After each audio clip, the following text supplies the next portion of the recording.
everybody, and welcome back to the channel. My name's Nicole and this is Dusty Book Sniffers, and today I'm here to talk about my latest read from the Women's Prize for Fiction Longlist 2025. So let's get started.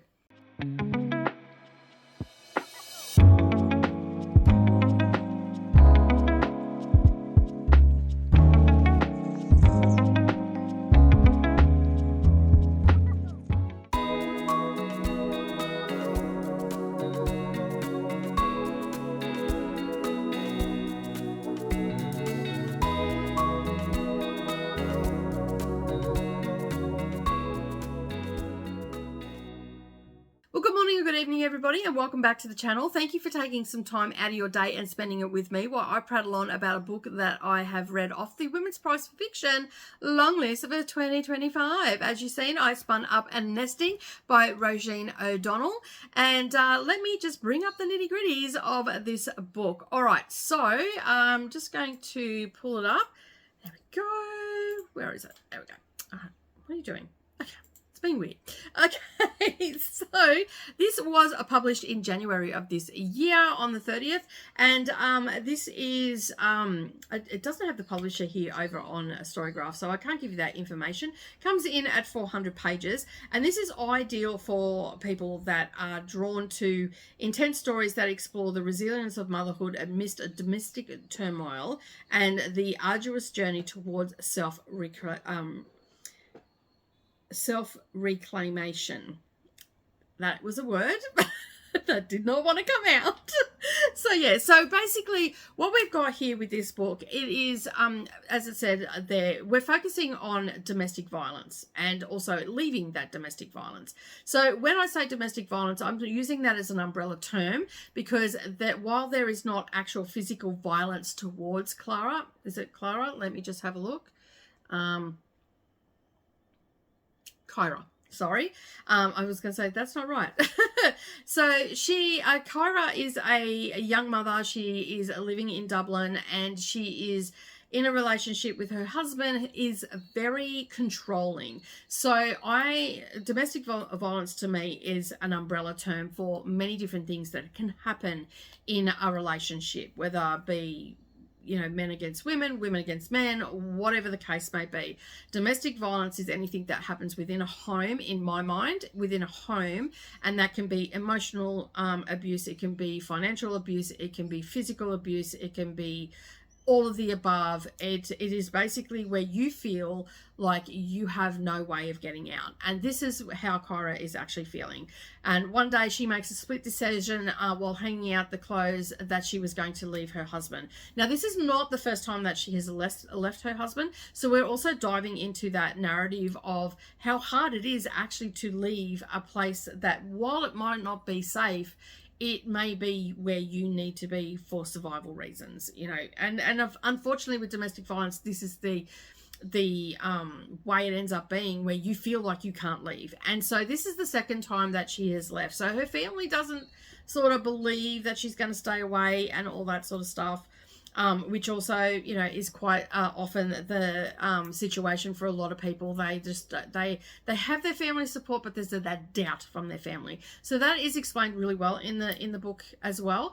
And as I said, she makes a split decision to take her and her girls away from her husband because he is being quite controlling and she doesn't feel safe. She doesn't want to be there anymore, and so she makes that decision, and she just pretty much grabs what she can and she leaves, and she ends up staying in a hotel where with the kids, and the story then progresses from that. First of all, she tries to leave to go back to I believe her family is in England, if memory serves me correctly, and so she tries to go back to England, but she is stopped at the borders, and basically so she has no alternative but to stay in Dublin. And at the same time, there is also a housing crisis happening in Dublin as well. So this is also then pushing the narrative that she is stuck in this hotel. She'll end up losing her kids and all this sort of stuff. She these are the thoughts that she's like having, and this is sort of how you start to think about the book as well. You know, she meets people that are in the same situation as her. They start to help each other out, but then we also start to look at the fact that there is a housing crisis, and you know, she doesn't have a job, so she's got to try and get a job, and in order to get a job, she needs, you know, to have stability and all that sort of stuff. So we're going through the day-to-day grind of the bureaucracy of you know, government departments that really have you jumping through all these hoops, and all that goes with that, and how it makes you feel very insecure and not know where you're going to be from one day to the next. And I thought that this book was really well written, and it really did get the feeling across of the urgency that she had. It also got across the feeling of not so much fear, but the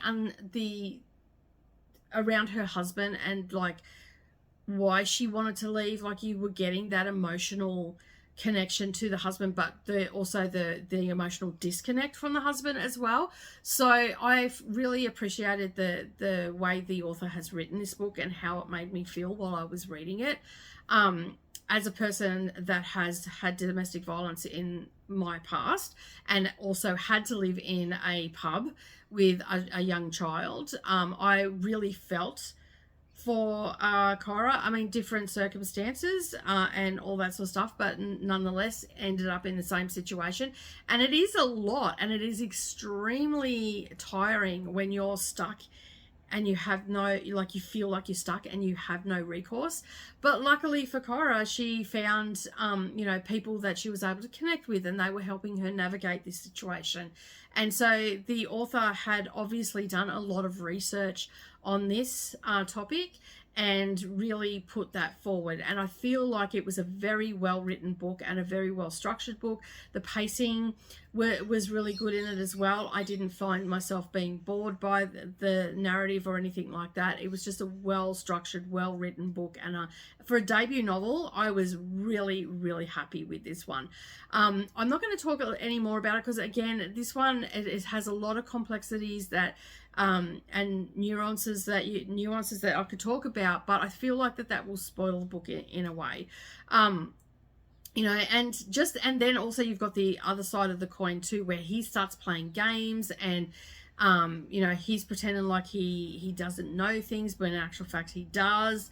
And you know, she has that fear that he's going to find out and he's going to take the kids away. Like, and there's a lot of fear in this book, and it really does come from his part as well, because he has the fear that he is losing control, and he, in a sense, he is, and he's also losing you know, to see his kids, and you know, so there's the other side of the coin as well. So we get that fear. There is a very odd thing that he does with a bird, where he finds a bird and he basically holds it captive. So it's very odd, but it actually adds to his explaining his personality in a way, and I guess in a way we're seeing that is how he perceives his wife. He wants to trap her and control her and all those things. So there was lots of little nuances that I picked up throughout the book that I really appreciated being in there. And as I said, we got his side, his manipulative side, and how he manipulated her into making decisions as well, which was quite interesting. So and that's why I say this author has done a lot of research into this book, and has translated that research into a really well-rounded book, in my opinion.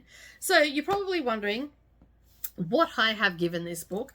I have given this a 4.5 star rating, and I would recommend anybody to pick this up. But just know, you are going to feel the feels, you are going to get angry, you're going to get sad, you're probably even going to cry in some stage of the book as well. And you're going to really feel for the characters across the board. Although you'll probably hate the husband, but at some stage you'll start to see the fear that he has of losing control and all that sort of stuff. Does not excuse what he has done. Don't take that the wrong way. But I think that's what makes this book well-rounded, that you do get to see the fear and how he uses that fear to manipulate the situation. And this rings true for a lot of people that are in this situation. So if you haven't picked up this book yet, I highly recommend that you do. As I said, I've given it 4.5 stars, but that is it from me today. Thank you so much for being here. I've only got one book to go off the list, so I'm super excited about that. And then you'll get my prediction video. And I'm almost through that book at the moment. I think I've got about another hour and a half left of that book, and then I'll be able to come back and do the review.